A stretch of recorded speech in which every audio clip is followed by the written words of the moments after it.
Well, Tash, we're 5 games into the season now, including the cup competitions. How do you assess the season as a whole? I think that the first few games has sort of been a mix of things. I think we've created some really positive things, but we've also identified places that we sort of need to work on. And I think, we're feeling frustrated. I don't think we've quite found our sort of flow, and everything's just not clicked just yet. But there's definitely just like really strong glimpses of things, like for our performance against Birmingham, against a Super League team. We really stepped up to the mark, and there's so many positive things going on. And then obviously we've come to Sunday, and it's really not fallen into place, and it was just one of them games where nothing's really gone for us. We've not performed, we've not stepped up. So there's been definitely like a roller coaster of performances, and we're just really trying to find something that makes it stick and just get us into that consistency and that flow of games.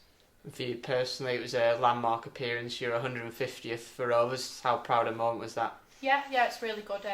It's sort of come about quite quickly as well to say that I've played 150 games. It's not really how I wanted to mark the occasion on Sunday, but you just take it in. It's just another game, and we just go again. I'm really pleased and really proud. I wouldn't want to be at another club.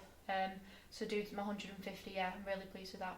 And you've changed your squad number as well this season from 8 to 4. Tell us why you chose to do that. Well, I've sort of come into the role of playing a 4 now. That's like my sort of position on the pitch, even though sometimes I might go for like a little adventure further up the pitch.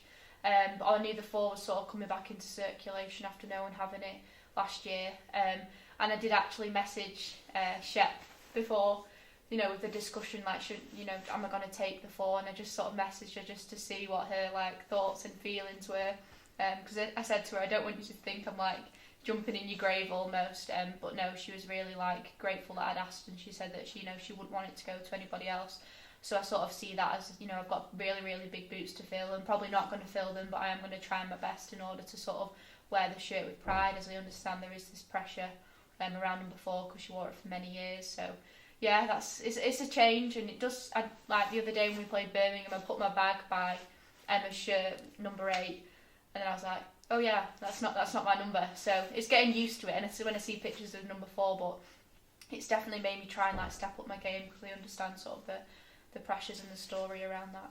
You've scored 1 goal already this season, a memorable one away at Palace to seal a victory. Is that something kind of you're looking to add to your game a bit more as well, scoring goals? Yeah, definitely. I didn't score last year, and I'd not scored before the Coventry, the playoff. That was the last time that I'd scored. And growing up, like, I was scoring goals all the time, so it's good to get my foot through the door and get a goal in place. And I definitely, as a midfielder, you should be scoring, as you should be creating goals. So definitely see myself as someone that should be getting a couple of goals a season, at least 5 or 6.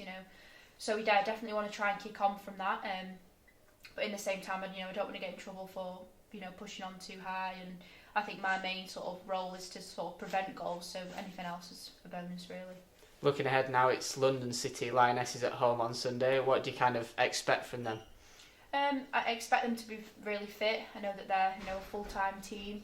They've had a sort of a difficult start to the season, I would say. They've probably had results where they thought they were going to get a win, or others thought they were going to get a win, and they've not quite managed that. But I remember the game they gave us last season, and I think we were actually unfortunate not to come away with anything at that time. So I think again we'll look to it as a challenge. It's a challenge to play these teams that are training full time, and it's to show ourselves that we are established at that level.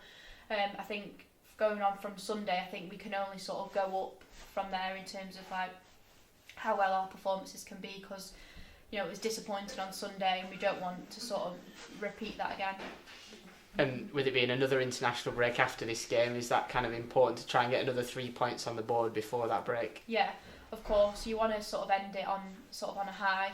I think if you come away with no points, you then go into that international break thinking, oh well, we need to get 3 points the next game, and it's sort of like a domino effect as such. So if we can get something from Sunday, which I have every confidence that we can get something and get a result and put in a performance, I think that's definitely something that we need to go into the international break with. Just gives the girls time to sort of like relax and regroup and re-energise, and just see that week as an opportunity just to sort of take ourselves off, because we've had a busy schedule. We've had 2 weekends of like long trips and stuff, and I'm not making excuses in terms of our performance because everybody's got to travel, but I think it'd be really good just to like start a clean slate and go again after the international break.